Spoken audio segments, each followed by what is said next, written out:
교회를 개척해서 27년간 목회를 하고 은퇴를 했습니다. 그래서 사람들이 저를 원로 목사라고 부릅니다. 은퇴한 지 4년이 되었는데 아직도 원로 목사라는 호칭이 익숙하지는 않습니다. 저는 아직 한 번도 머리 염색을 해본 적이 없습니다. 제가 남성교회에 와서 현직에 있을 때 설교를 했던 적이 있고, 오늘 차 목사님 목회하실 때에 오늘 여러분들에게 말씀을 전하게 되었습니다. 제가 설교라고 하니까 여러분 좀 헷갈리시죠? 아니, 강론이라고 해야지 왜 설교라고 하지? 이렇게 말할 분이 있을지 모르겠습니다. 옛날 목사님들은 설교는 일본의 잔재이기 때문에 설교라는 단어보다는 강론이라고 해야 된다라고 했습니다. 남성교는 언제부터 강론이라고 했죠? 옛날부터 그랬나요? 지금 부정교회도 설교라고 하지 않고 강론이라고 이야기합니다. 그러나 지금은 설교라고 해야 되느냐 강론이라고 해야 되느냐를 가지고 논쟁하지 않습니다. 대체로 설교라는 말로 통일이 되었기 때문입니다.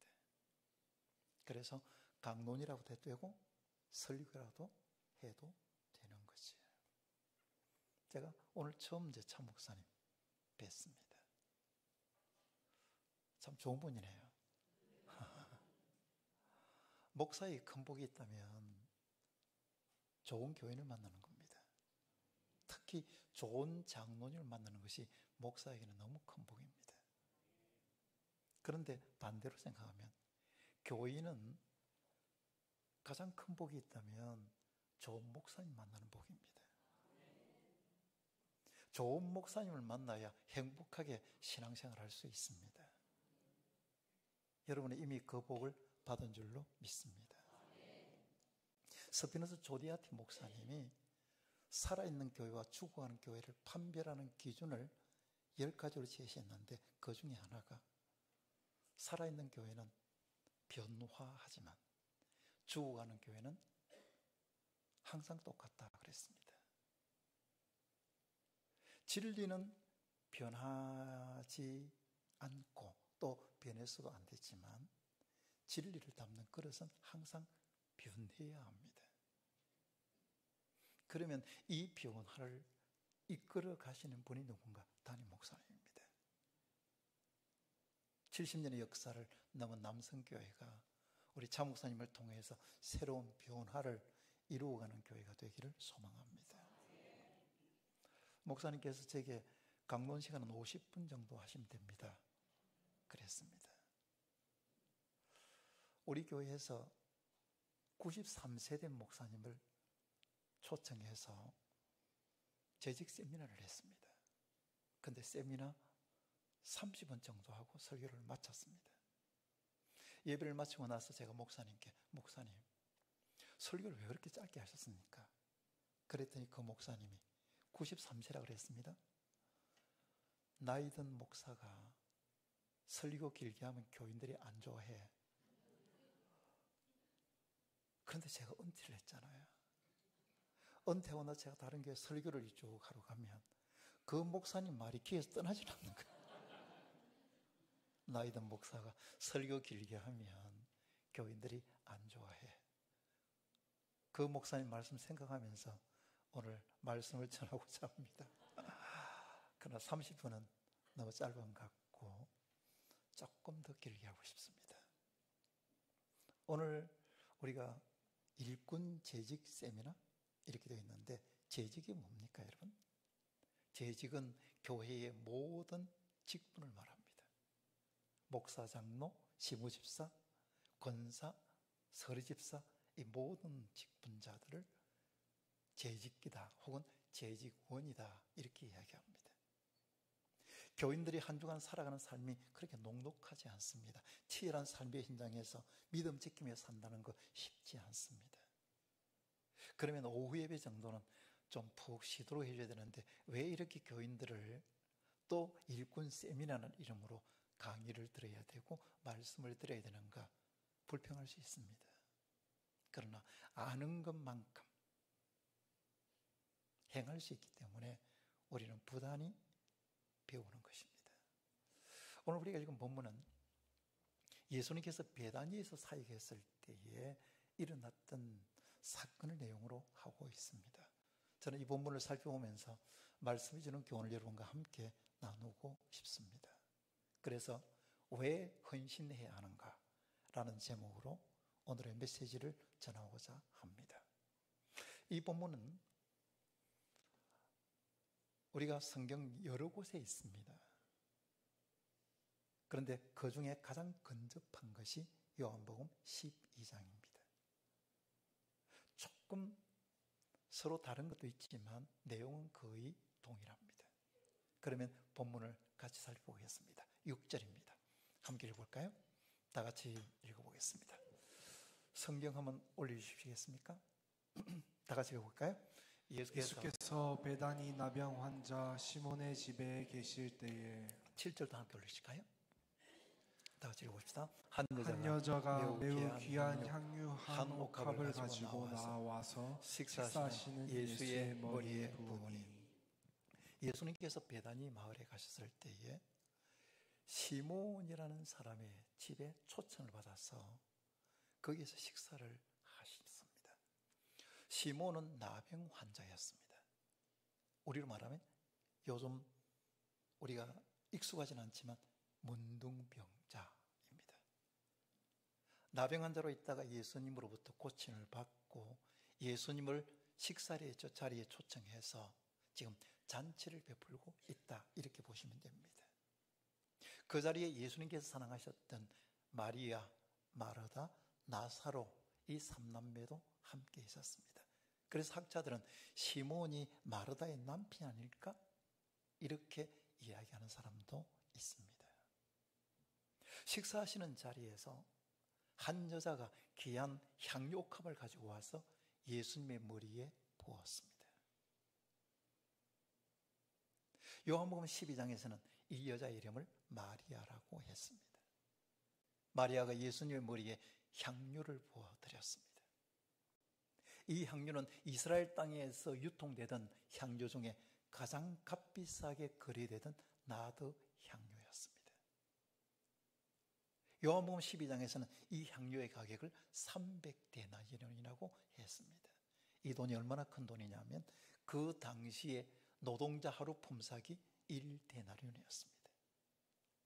그러면 요즘의 화폐와 과거의 화폐를 또 그 가치를 단순 비교할 수는 없지만 하루 품삯을 10만 원으로 잡는다고 했을 때에 이 향유의 가치는 3천만 원입니다.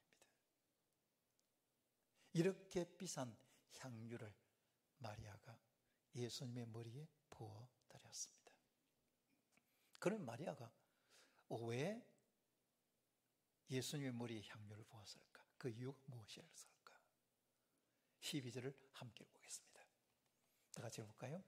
이 여자가 내 몸에 이 향유를 부은 것은 내 장례를 위하여 함이니라. 마리아가 예수님의 머리에 향유를 부은 것은 예수님의 장례를 준비하기 위해서였습니다. 마리아는 예수님으로부터 사랑도 받았지만 늘 예수님의 발치에 앉아서 말씀을 들었습니다. 누가복음 10장 39절에 나온 말씀입니다. 그런데 예수님께서 그 마리아에게 하셨던 말씀은 아니고 다른 사람들에게 하셨던 말씀이지만 여기에 대해서 마리아는 관심 가지고 그 말씀에 집중했고 그 말씀을 믿었습니다. 예수님께서 제자들에게 너희는 나를 누구라고 하느냐 했을 때에 베드로가 주는 그리스도시요 살아계신 하나님의 아들입니다라는 위대한 신앙 고백을 합니다. 그때부터 예수님께서 자신의 고난, 자신의 죽음, 자신의 부활에 대한 말씀을 하셨습니다. 그럼에도 불구하고 제자들은 예수님의 말씀에 관심 가지지 않았습니다. 예수님의 행하시는 기적에 그들은 시선이 가 있었습니다. 그러나 마리아는 예수님의 말씀을 듣고 그 말씀을 액면 그대로 믿었습니다. 예수님은 곧 세상을 떠날 것이다. 그래서 예수님의 장례를 준비하면서 향유를 부어드린 것입니다. 여러분, 우리가 신앙생활 하면서 중요한 것은 하나님의 말씀입니다. 우리의 신앙생활의 기초는 다른 눈에 보이는 것이 아니라 하나님의 말씀입니다. 그래서 우리가 무조건 믿어야 되는 것이 아니라 하나님의 말씀대로 믿어야 합니다. 그런데 교인들 중에서, 특히 교회 재직원들 중에서 신앙생활은 열심히 하는데 다른 사람의 눈살을 찌푸리게 하는 사람들이 있습니다. 상식이 없습니다. 예의가 없습니다. 질서가 없습니다. 저 사람이 열심은 있지만 정말 말씀에 기초해서 섬기고 있나, 여기에 대해서 회의를 가지게 합니다. 어떤 직분자는 예언해주는 사람이 있으니까 거기에 같이 가자고 하면서 교인들을 데리고 갑니다. 요즘 신천지 이단에서 이런 전략을 펴고 있습니다. 예언해준다. 우리 같이 가자. 그래서 교인들이 거기에 가서 미혹되는 경우들이 많이 있습니다. 신천지의 핵심 간부로 있다가 나온 사람에게 신천지에 빠지지 않으려면 교인들이 어떻게 해야 됩니까? 라고 물었습니다. 그러자 그 사람이 하는 이야기가, 건강교회에 다니면 그 교회는 빠지지 않습니다. 그래서 어떤 교회가 건강한 교회입니까? 라고 질문했을 때에 당연히 기도 많이 하는 교회, 성경 공부 많이 하는 교회라고 말할 줄 알았는데, 그 핵심 간부로 있다가 나온 그 사람이 하는 말이, 건강한 교회는요, 교인들이 교회를 좋아하는 교회, 교인들이 목사님을 좋아하는 교회입니다. 여러분, 일리가 있는 것은 생각 한번 해보시면 됩니다.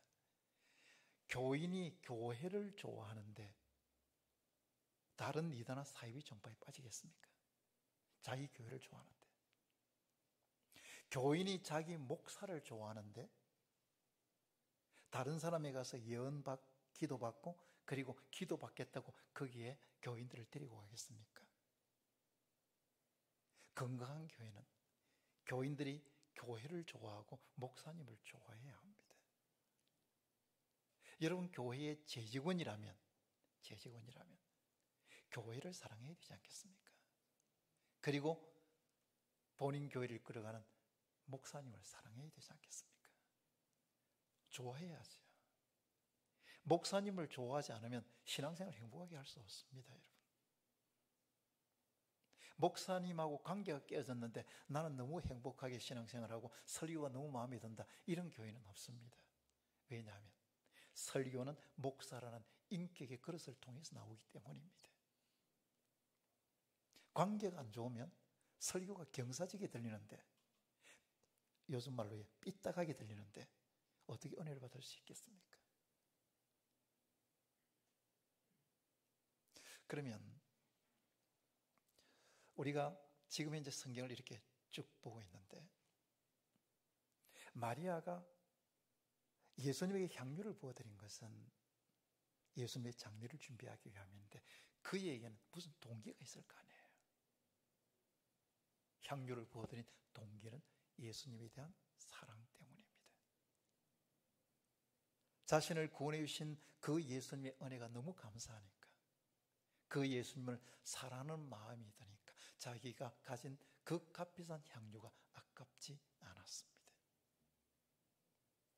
어떤 사람들은 이 마리아를 가리켜서 종교 중독자라고 비난합니다. 종교 중독자가 아닌데 어떻게 그 값비싼 향유를 예수님의 머리에 부을 수 있느냐, 이렇게 이야기합니다. 사이비 이단이나 이상한 종파에 빠진 사람은 종교 중독자일 수 있습니다. 교주가 죽으라면 죽습니다. 교주가 몸 바치면 몸 바칩니다. 돈 바치면 돈 바칩니다. 그 사람들은 그 속에서 예수를 말하고 있지만 예수를 사랑하는 것이 아니라 그들은 교주를 사랑합니다. 그들이 종교 중독자입니다. 제가 어떤 교인이, 제가 옛날에 있던 교회의 교인이 서울로 이제 이사를 갔다 오길래 서울 가는 길에 그 집에 한번 들렀습니다. 그 집에 들렀더니 벽에 목사님 사진을 액자로 걸어놨어요. 제가 물었습니다. 목사님 사진을 왜 걸어놨노? 그랬더니 우리 교회 교인들은 모두 다 자기 집에 다 목사님 사진을 액자로 해가지고 걸어놓는다는 것이었습니다.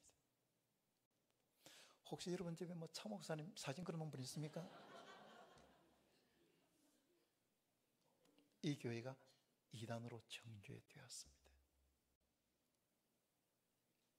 예수님께서는 사람들을 미혹해서 자신의 욕심을 채우는 사이비 이단의 교주가 아니라 인류를 구원하기 위해서 이 땅에 오신 구원자입니다.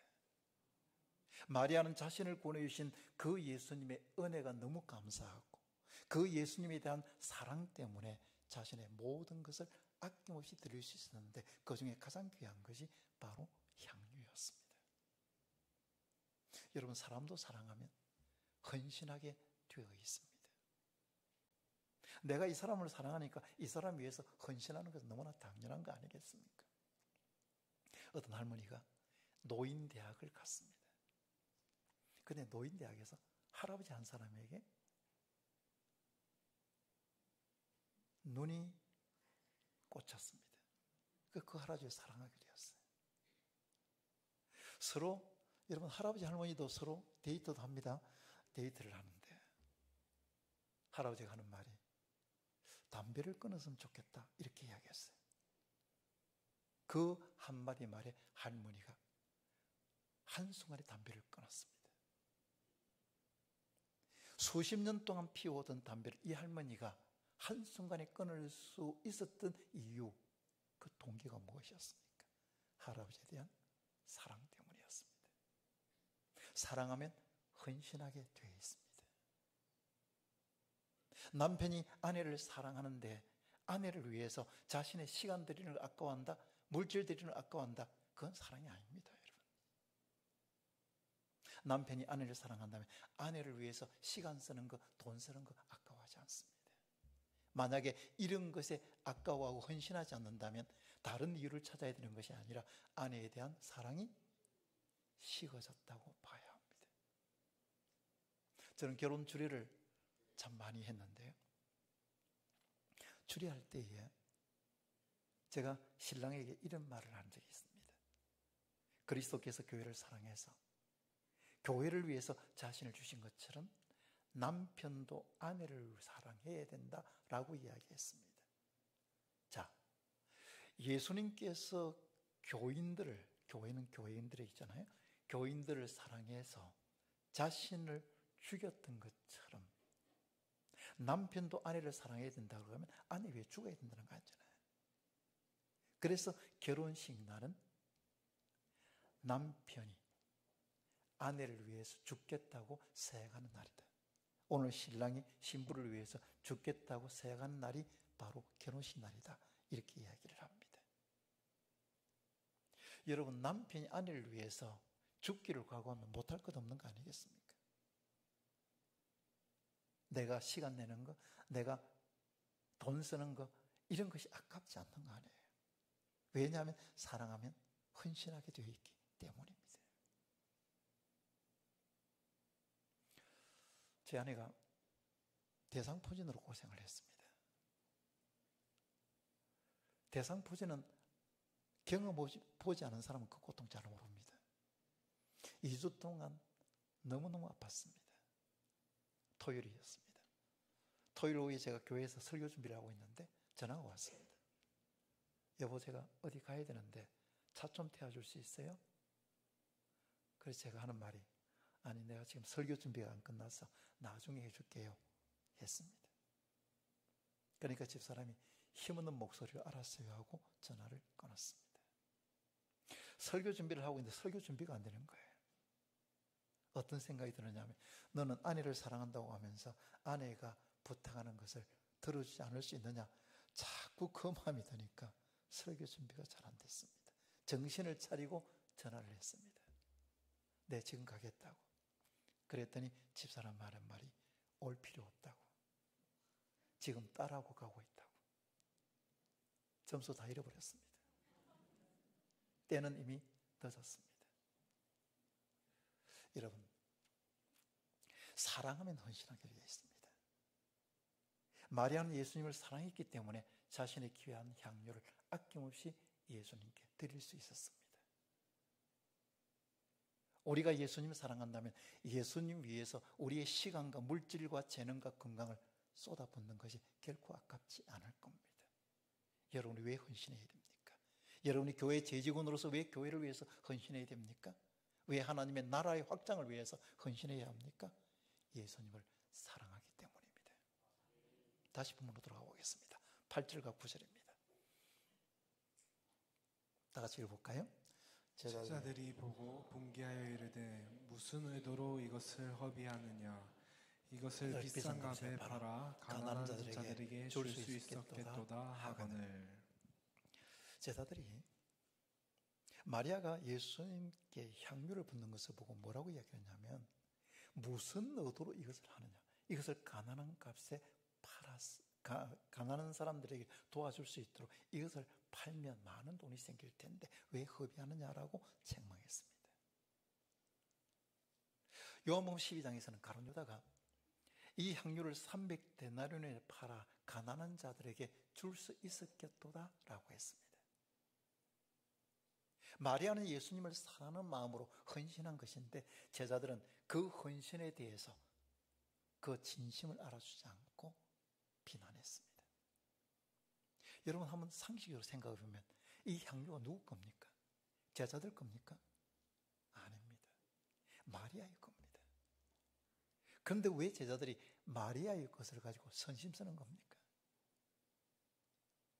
왜 자기 것도 알면서 이것을 팔아서 가난한 자에게 주지라고 말하는 것입니까?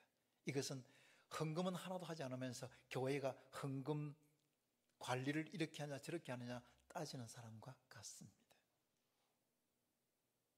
마리아는 예수님을 사랑하는 마음으로 헌신했습니다. 그러나 돌아오는 것은 제자들의 비난이었습니다.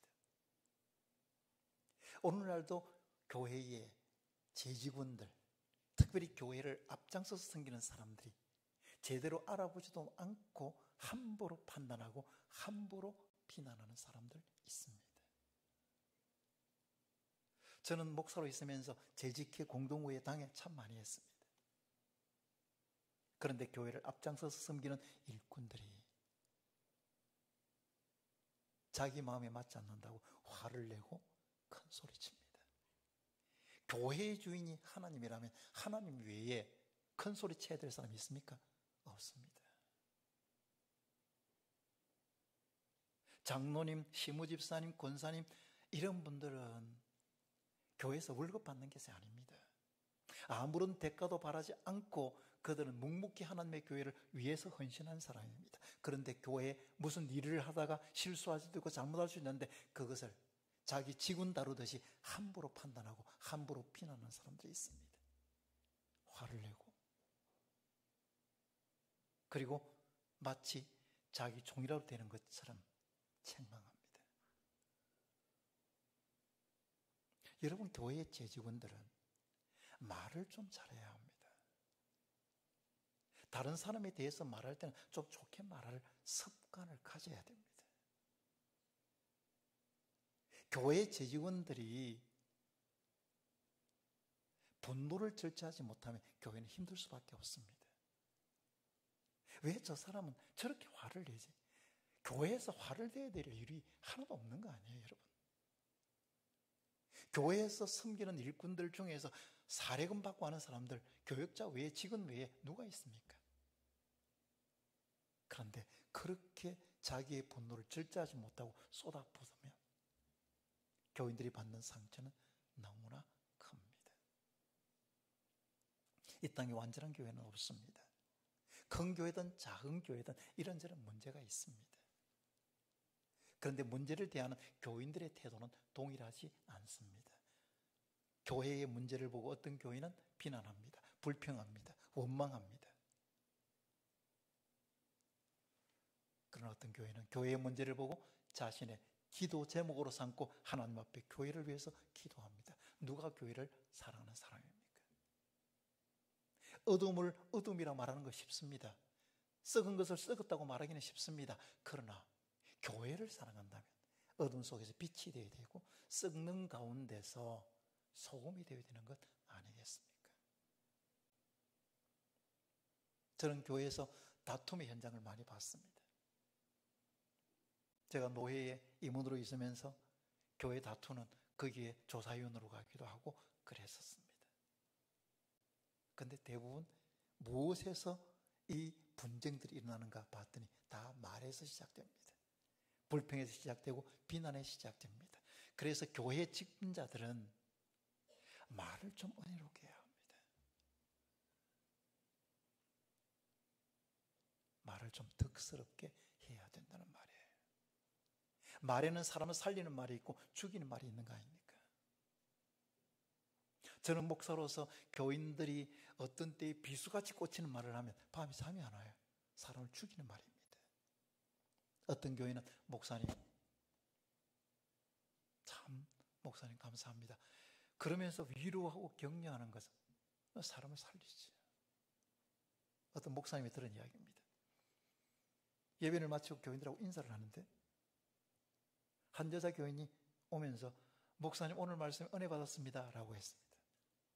그러니까 뒤따라오던 권사님이 그런 말 하지 마라. 목사 교만해진다. 여러분 꼭 그렇게 말해야 되겠습니까? 목사님 설교 은혜 받았습니다 라고 말할 때에 그 말을 듣고 목사님이 교만해지는 것이 아닙니다. 더 설교 잘해야 되겠다. 더 열심히 준비합니다. 그런데 교인들은 그런 것에 대한 생각이 없습니다. 교회의 일꾼이라고 이야기하면서 다른 사람들에게 말할 때에 사람을 살리는 말을 해야 되는데 죽이는 말을 합니다. 여러분이 삶의 현장이라는 것이 교회만이 아니라 가정도 삶의 현장이라면 여러분이 가정에서 여러분이 던지는 말 한마디에 가족들이 행복해합니까? 아니면 가족들이 힘들어합니까? 여러분이 하는 말을 듣고 자녀가 용기를 얻고 힘을 얻습니까? 아니면 자녀들이 상처를 받고 기가 죽습니까? 여러분이 던지는 교회에서의 말 때문에 목사님이 위로를 받고 격려를 받습니까? 목사님이 힘들어합니까? 여러분이 던지는 그 말 때문에 교인들이 힘을 얻습니까? 아니면 힘이 빠집니까? 생각해 보셔야 됩니다. 마리아 입장에서 한번 생각해 볼까요? 마리아는 예수님을 사랑하는 마음으로 향유를 예수님의 머리에 부어드렸습니다. 이거 헌신입니다. 사랑하니까 헌신했습니다.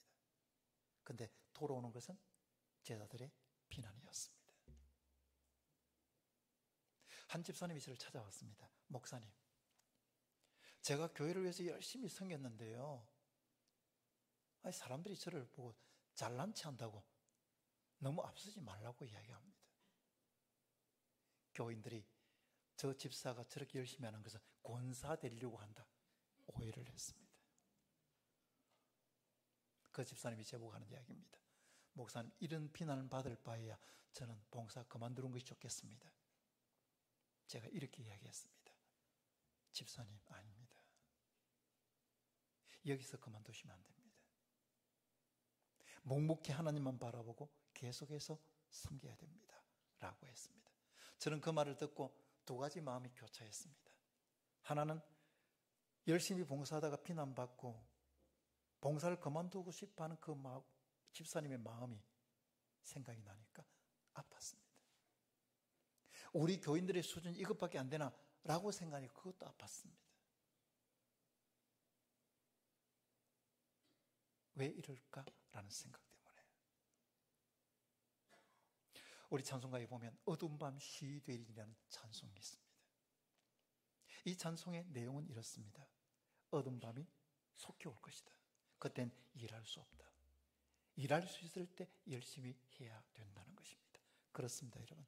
우리에게는 언젠가는 일할 수 없는 밤이 옵니다. 나이가 들어서, 혹은 병이 들어서, 혹은 여건이 허락하지 않아서 언젠가는 일할 수 없는 밤이 옵니다. 그때 이런 후회를 합니다. 그때 시간이 있을 때 신앙생활 잘할 걸.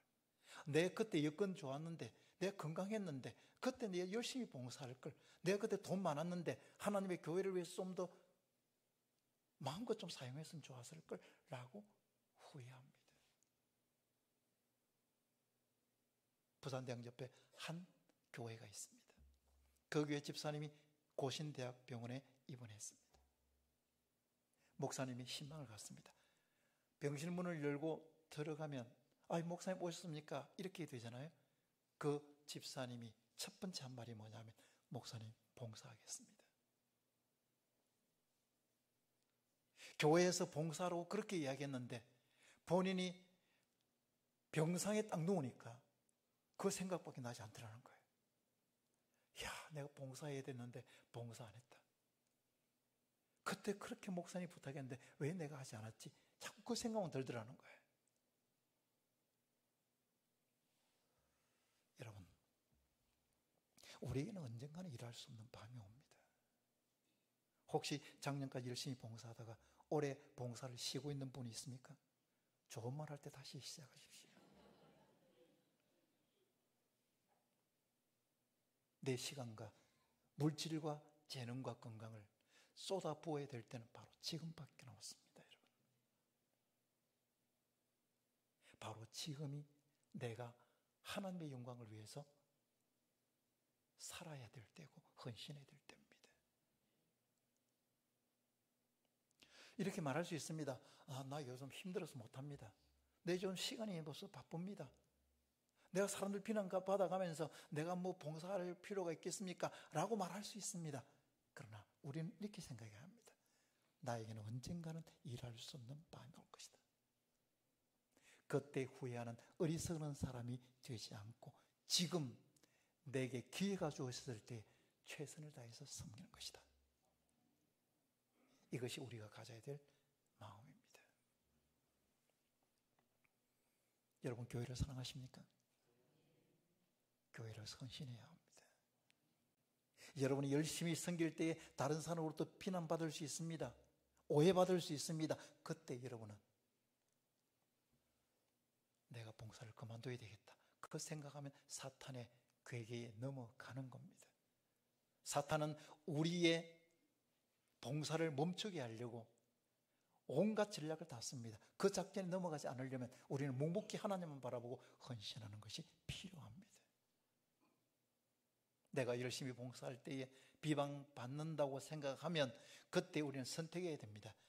하나님을 기쁘시게 하기 위해서 나는 묵묵히 봉사를 계속할 것인가? 아니면 사탄을 기쁘게 하기 위해서 내 봉사를 그만둘 것인가? 이걸 선택해야 합니다.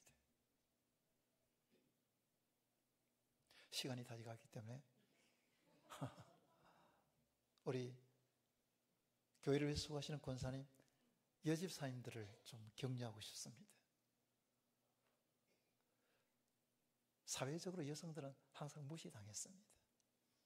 예수님 당시에는 여성들은 또 아이들은 숫자에도 들어가지 않았습니다. 우리나라도 예외는 아니었습니다. 여러분, 우리나라 여성들이 이름이 불리워진 지가 그렇게 오래되지 않았습니다. 다 시집 오기 전에 살았던 그 동네 이름을 따서 진주댁, 부산댁, 울산댁, 김해댁 이렇게 불렀습니다. 저 어머니는 신동댁에서 시집 왔기 때문에 신동댁입니다. 어머니가 늘 동네 사람으로부터 신동댁 이렇게 이야기를 들었기 때문에 저는 어머니 이름이 신동댁인 줄 알았습니다. 그런데 어머니가 교회를 나가고 난 이후 비로소 어머니의 이름이 불리워졌습니다. 교회가 여성의 지위를 높이는데 일조를 한 것입니다. 사람들이 이렇게 이야기합니다. 여자들은 생각이 짧아서 교회의 지도자가 될 수 없다. 천만의 말씀입니다. 목회를 해본 사람으로서 하는 말인데요.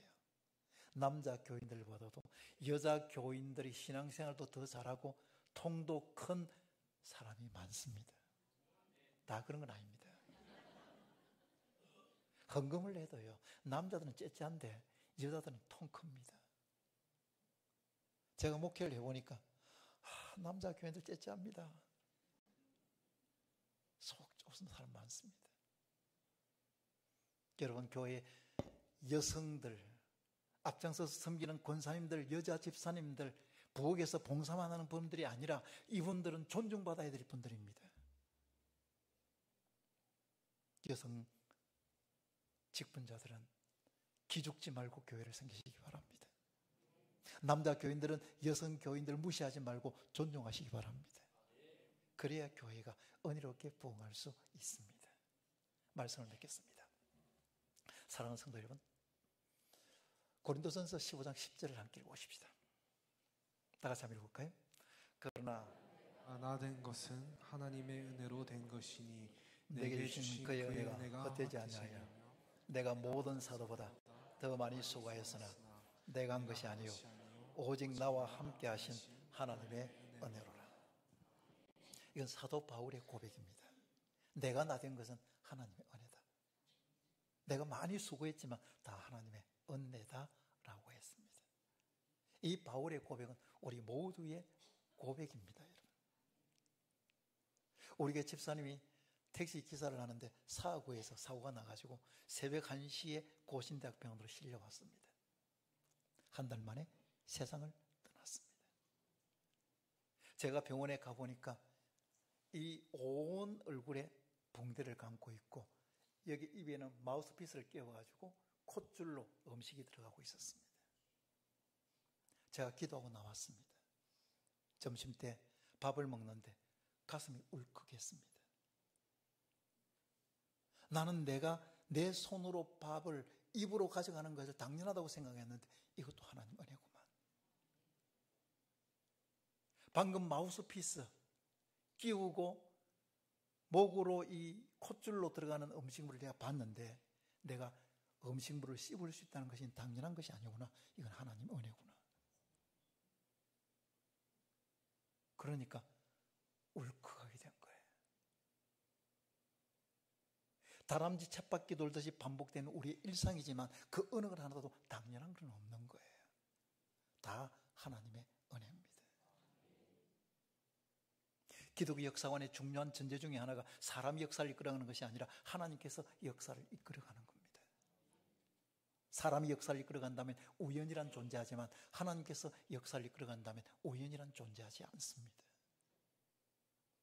여러분이 예수 믿고 구원받은 것 우연입니까? 아닙니다. 하나님의 은혜고 하나님의 섭리입니다.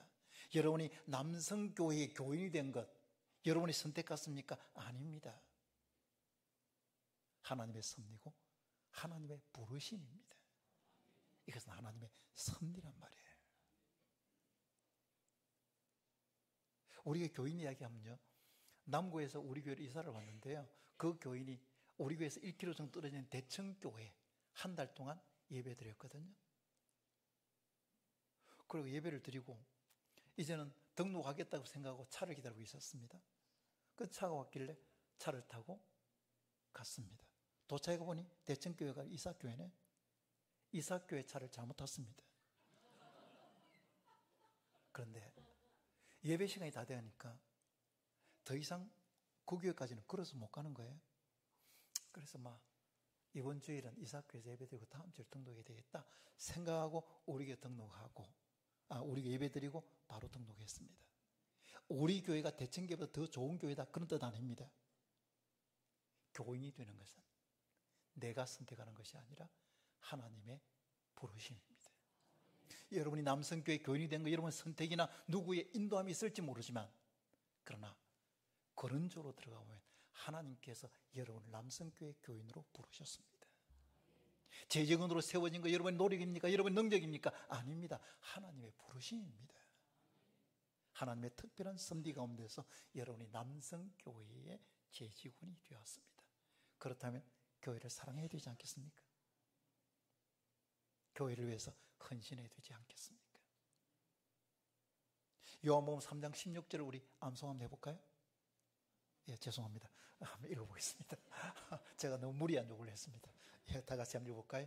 하나님이 세상을 이처럼 사랑하사 독생자를 주셨으니 이는 그를 믿는 자마다 멸망하지 않고 영생을 얻게 하려 하시니라. 하나님께서 독생자 예수님을 이 땅에 보내셔서 우리의 죄를 대신해 십자가에 돌아가시게 하신 것은 우리를 사랑하셨기 때문입니다. 부모가 자식을 위해서 자신의 모든 것을 쏟아부으면서도 낭비라고 생각하지 않는 이유는 자식을 사랑하기 때문입니다. 재직원으로서 우리의 시간과 물질과 재능과 그리고 건강을 예수님을 위해서 헌신하면서도 아까워하지 않는 이유는 예수님을 사랑하기 때문입니다. 만일에 여러분의 헌신이 식어졌다면 예수님에 대한 사랑이 식어진 것이고, 여러분이 교회를 위해서 헌신하는 것이 식어졌다면 교회를 사랑하는 것이 식어졌기 때문입니다. 사랑한다면 헌신하게 되어 있습니다. 비방받을 수 있습니다. 열심히 봉사하는데 다른 사람들이 오해할 수 있습니다. 그때에 비난받을 바에 난 못한다, 안 한다, 사탄의 작전에 말려들지 말고, 내가 언제 사람 보고 했나? 나는 하나님 보고 했다. 그래서 하나님 바라보고 묵묵히 성경의 길을 걸어가는 제의원들이 되어야 합니다. 이야기 하나만 하고 마치겠습니다. 제가 개척을 했는데 그때 저희 어머니가 60대 중반 정도 됐습니다. 그때는 제가 교인이 저희 어머니 그리고 제 딸, 제 집사람 이렇게 이제 4사람으로 시작을 했는데, 교인이 없으니까 청소는 토요일 되면 집사람하고 어머니가 했고, 그리고 식사 준비는 집사람이 했고, 저는 설교 준비한다고 이 조그만 모양실에 있고 그렇게 했습니다. 근데 설교 준비를 마치고 이제 나오니까 어머니가 밀대 있잖아요. 밀대로 교회 바닥을 이렇게 닦고 있었습니다. 지금은 65세는 다 청년입니다, 여러분. 근데 그때는 65세가 그렇게 나이가 젊다 생각이 안 들고 노인이라는 생각이 들 때입니다. 저는 어머니를 보면서 너무 마음이 안 됐습니다. 그래서 제가 어머니에게 이렇게 이야기했습니다. 어머니, 죄송합니다. 제가 개척하는 바람에 어머니가 이렇게 고생하시네요. 그랬더니 어머니가 하신 말씀이, 아니다, 나는 예수님의 얼굴을 닦는다고 생각한다. 어머니 많이 배운 건 아닙니다. 그런데 그 말을 듣는 순간에 눈물이 피 돌았습니다. 교회를 사랑하니까 밀대로 교회 바닥을 닦으면서도 예수님의 얼굴을 닦는다고 생각하는구나.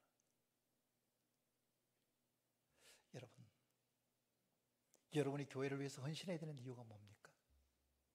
예수님을 사랑하기 때문입니다.